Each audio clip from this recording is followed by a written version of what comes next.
السلام عليكم ورحمة الله وبركاته. اتكلمنا في حلقات سابقة عن الأسرة الأولى في تاريخ مصر القديم، واتكلمنا عن ملوك الأسرة الأولى بناء على ما ذكر في كتب المؤرخين. والنهاردة إن شاء الله هنتعرف على ملوك الأسرة الثانية في تاريخ مصر القديم، وهنعرف مين هم أشهر الملوك بتوع الأسرة الثانية. قبل ما نبدأ في الفيديو بتاع النهاردة، ما تنساش تعمل لايك للفيديو واشتراك في القناة عشان يوصلك كل فيديوهاتنا. دعمكم لينا بيقوينا. حكام أو ملوك مصر في الأسرة الثانية الفرعونية كانوا تقريبا 12 ملك، وده حسب تاريخ العلماء للفترة دي، لكن إن شاء الله إحنا هنتكلم عن أشهر 8 ملوك في الفترة دي واللي عندنا معلومات عنهم. وكان أول ملك في الأسرة الثانية من ملوك مصر القديمة هو الملك حتب سخموي، وكان فترة حكم الملك حتب سخموي حسب بردية تورينو استمرت ل 95 سنة، لكن المؤرخ مانيتون قال إن فترة حكم الملك حتب سخموي كانت 38 سنة. وعلماء المصريات اعتبروا إن كل من المدتين خطأ، وإن الرأيين بتوع العلماء دول خطأ، وقدروا فترة حكم الملك بمدة تتراوح بين 25 و 29 سنة.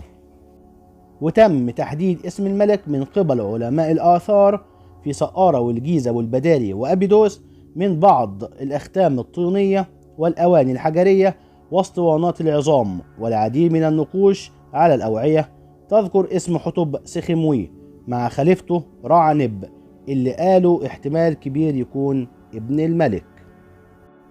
وفي عهد الملك حتب سخموي حصل انفجار أرضي في منطقة تل بسطة، وبسببه مات عدد كبير من الناس، ويقال انه من المحتمل يكون زلزال حصل لقرب المكان من منطقة ابو زعبل البركانية.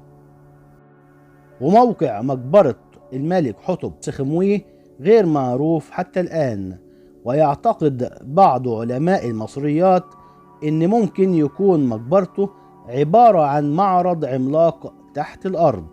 والبعض الآخر من علماء المصريات بيقول إن موقع المقبرة من المحتمل يكون في نفس مكان مقبرة ابنه الملك رعنب. وتاني ملك من ملوك الأسرة التانية معانا النهاردة هو الملك نبرع اللي احنا ذكرناه من شوية، أو برضو رعنب زي ما البعض ذكروا، يعني العكس، نبرع أو رعنب. وفترة حكم الملك نبرع غير معروفة، وده بعد تحطيم قائمة تورينو للملوك، لكن المؤرخ مانيتون قال إن طول فترة حكم الملك وصلت ل 39 سنة تقريبا. لكن علماء المصريات اعتبروا رأي المؤرخ مانيتون مبالغ فيه، وقالوا إن فترة حكم الملك تتراوح بين 10 و 14 سنة. ودعا الملك نبرع لعبادة العجل أبيس في منف، والعجل منفيس في عين شمس، ويحتمل أن الأسرة دي هي اللي أعادت عبادة الحيوانات اللي كانت في البلاد قديما. وعلماء الآثار لقوا إناء باسم الملك في معبد من كورع، أحد ملوك الأسرة الرابعة.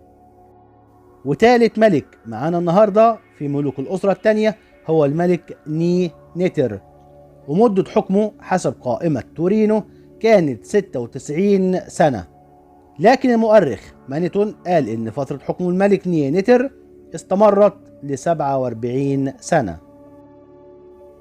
والعلماء عثروا في منطقة سقارة على 5 أنواع من الأختام باسم الملك ني نتر.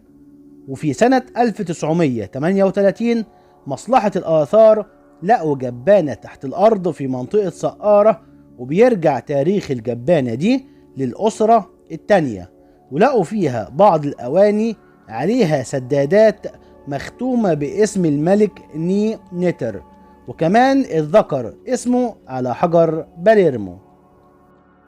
وبعض علماء المصريات قالوا إنه ترك حكم مصر في وقت صعب، وإنه قسم مصر لدولتين عشان يسيبها لولاده الاتنين كل واحد يحكم مملكة منفصلة، وده كان على أمل إن كل واحد يقدر يدير مملكته بشكل أفضل.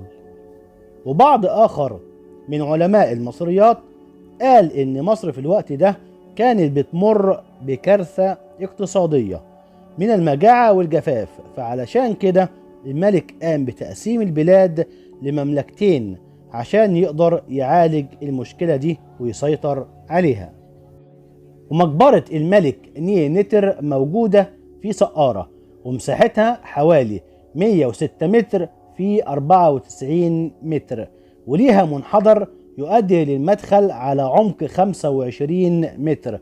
والمقبرة دي فيها 3 أروقة تتجه إلى الشمال والغرب، ونظامها يشبه المتاهة.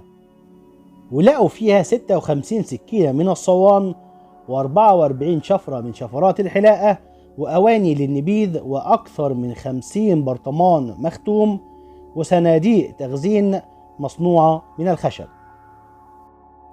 ورابع ملك في حلقتنا النهاردة وفي الأسرة الثانية في تاريخ مصر القديم هو الملك بر إيب سن. والملك ده حكم مصر لمدة 17 سنة. واندفن الملك بر إيب سن في أم العقاب في أبيدوس، مكان ما لقوا ألواح تذكارية عليها اسمه، وفي واحد من الألواح دي معروض في المتحف البريطاني. وبيظهر على اللوح ده مخلوق يمثل الإله ست بدل من رسم الإله حورس المعتاد عندهم. وعلماء المصريات قالوا إن ده ممكن يكون دليل على إنه ما حكمش مصر كلها.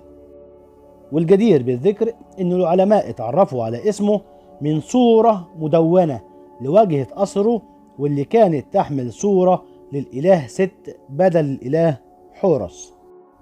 وبالرغم من الصورة دي، فالملك اللي جه بعده اللي هو خاع سخموي صور الإلهين اللي هم حورس وست بمواجهة بعض. وفي عهد الملك بر إبسن حدث انقلاب عظيم، اضطروا لإعادة عاصمة الملك إلى أبيدوس، وغير اسمه الحورسي اللي هو كان يحمل لقب الإله حورس، أقدم لقب للفرعون، وخلاه يحمل لقب الإله ست.